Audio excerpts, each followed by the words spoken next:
All right, let's do this. Welcome, ladies and gentlemen, back to another edition of the Uber Farmer Cigar Garage Talks. How's everyone doing tonight? I'm doing actually very good. Doing all right. Loving the conspiracy theory series we have going.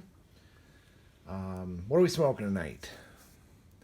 So this is one of those cigars. I'm going to get to zoom in there. Come on. There. Fume de l'Amour. The Fume de l'Amour cigar. Nicaraguan. This is from the conspiracy cigar company, Illusion. All their cigars are supposed to be named after conspiracy theories.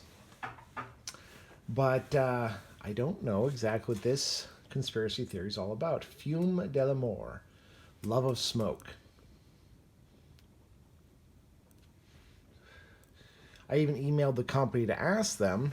Didn't get a response back. I think I share some intel on the different conspiracy theories. I didn't get any cigars like the MK Ultra. I know about that conspiracy, obviously. There's a couple others that I know about, but a lot of them I don't. One coming up here pretty soon is the original document 88. Original documents 88, which I've gotten conflicting reports. We'll talk about that next time on what that one actually means. So, before I get too deep into this episode, we have the super delicious stout from Shorts Brew. Never had this one. I'm gonna give it a whirl. Looks like I gotta save my candles struggling again. My little alcohol light there. Let's see if I can save it while we talk here real quick.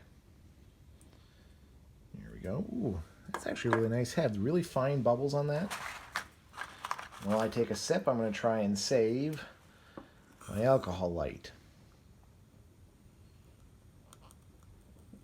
Oh, I think that is a nitro, isn't it? Now that I say that, I think that's a nitro. Yep, a nitro session.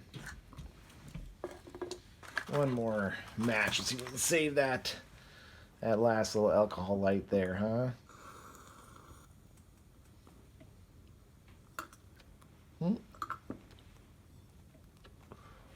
Oh, not good to drop them. Oh, I light my ashtray on fire. Conspiracies all around. All right, last match here. Let's see if we can get this one to not burn my fingertips, but try and increase my little alcohol lamp here. I don't think it's going to work.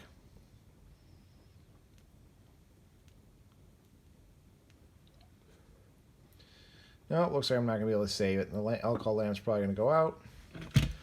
That's the downside of working in the garage. The alcohol does have to kind of heat up to a specific temp to stay going. I digress. So let's talk about tonight's conspiracy theory. 21 grams. What does that mean? What's the significance behind 21 grams? Well, I almost forgot. We also have another edition of the delicious chocolate pudding bread. My wife says I should probably drop the name of the lady who makes this. But unfortunately, I might be giving too much details about who I am and where I live. Anyhow, back to the 21 grams. So go back 30s, 40s, 50s, that range, when consumption or tuberculosis was one of the biggest baddies we had.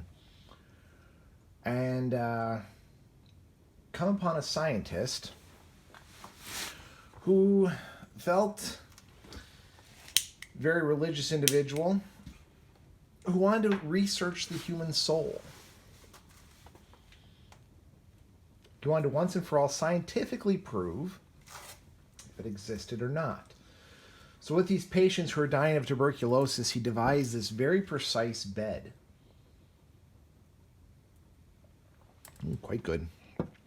And as the patient died, he'd carefully make measurements. It contained all their fluids, anything they had on them. And again, very precise, very refined measurement. And he found, through multiple studies, that when a person died, they lost 21 grams. So he deduced that was the weight of the human soul. 21 grams, 21 paper clips. Through multiple tests of people wide range in age, he found that the average, of course, was about 21 grams, give or take a few grams. It's an interesting study because his evidence is kind of irrefutable. Now, what they do refute is that it is a very unethical study because these individuals were not treated with the most respect during their last moments of life, nor were many of them given the choice to be a part of this experiment. They didn't volunteer for it. He just kind of voluntold them they were going to be doing this. So many researchers discredit the study due to the fact that of the unethical nature of this study. But there are others who look very hard at that finding and say, but it is still a study, the data should still be validated, and we should still utilize it. Now, we do know with scientific study, it should be reproducible. Well, good luck trying to convince any people en masse that on the moment of their death, they should be weighed in a very precise scale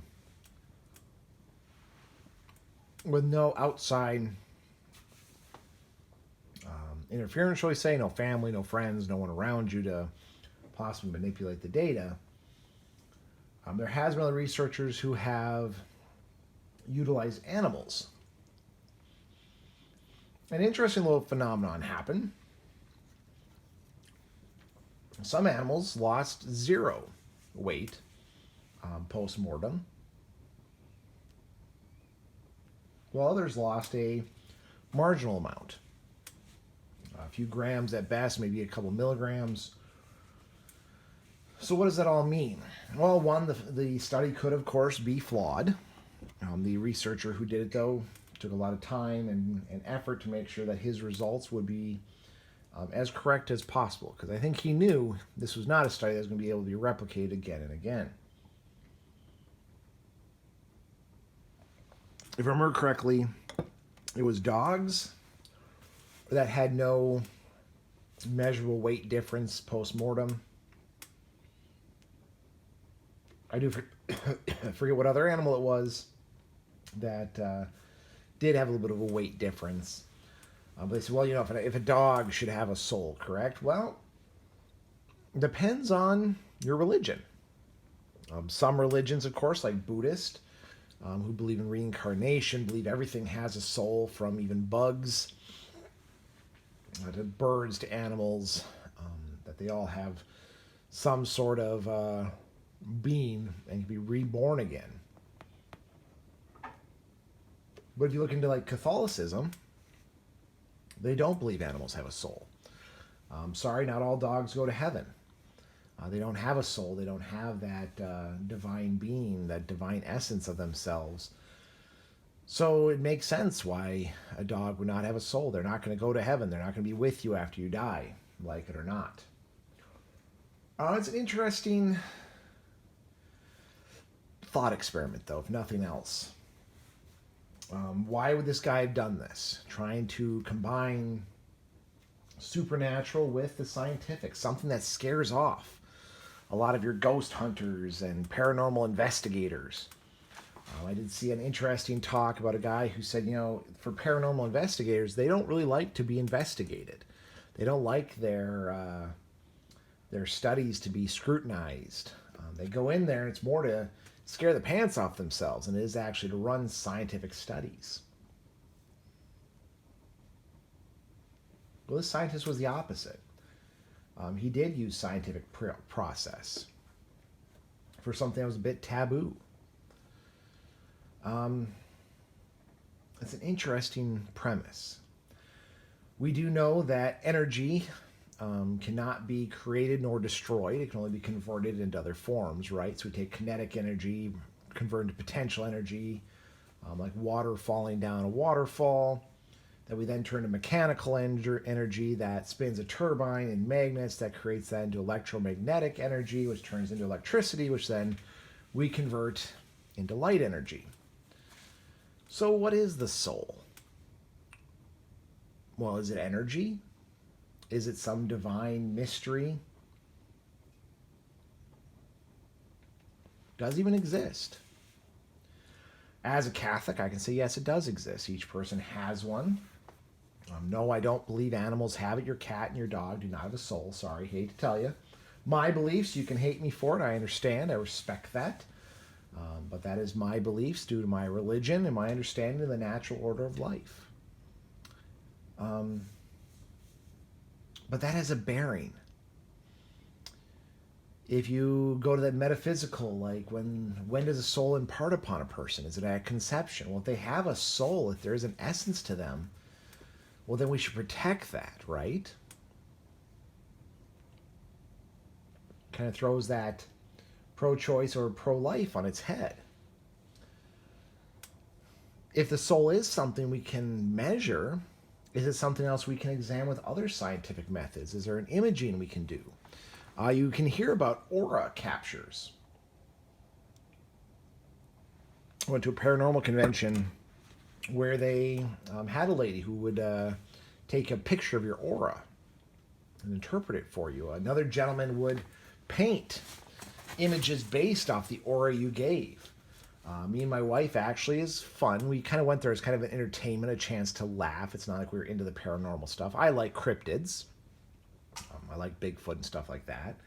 But we go there for some entertainment, and we had the guy paint a picture of what he got from our aura.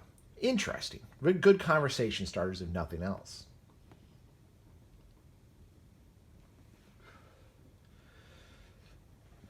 But it is unique. 21 grams. Was this scientist a total kook? Someone who is more of a mad genius than a devoted scientist?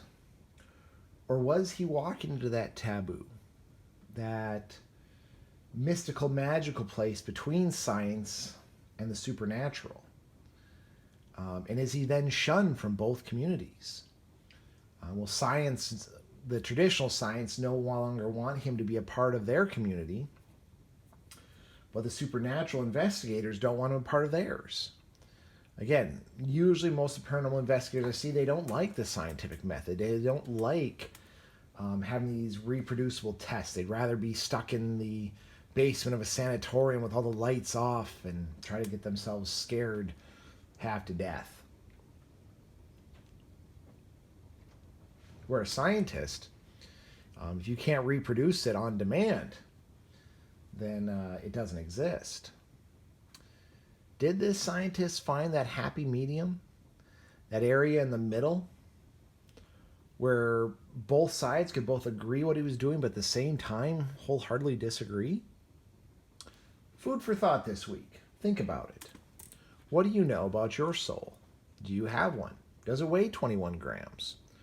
Or is this all one big conspiracy theory to sell books and to keep people questioning reality? Who knows? Anyway, hope you're all staying safe out there. Hope you're doing well. I'm going to sit here and enjoy my cigar with a conspiracy name I don't understand yet, a nice dark beer, and some good chocolate pudding bread.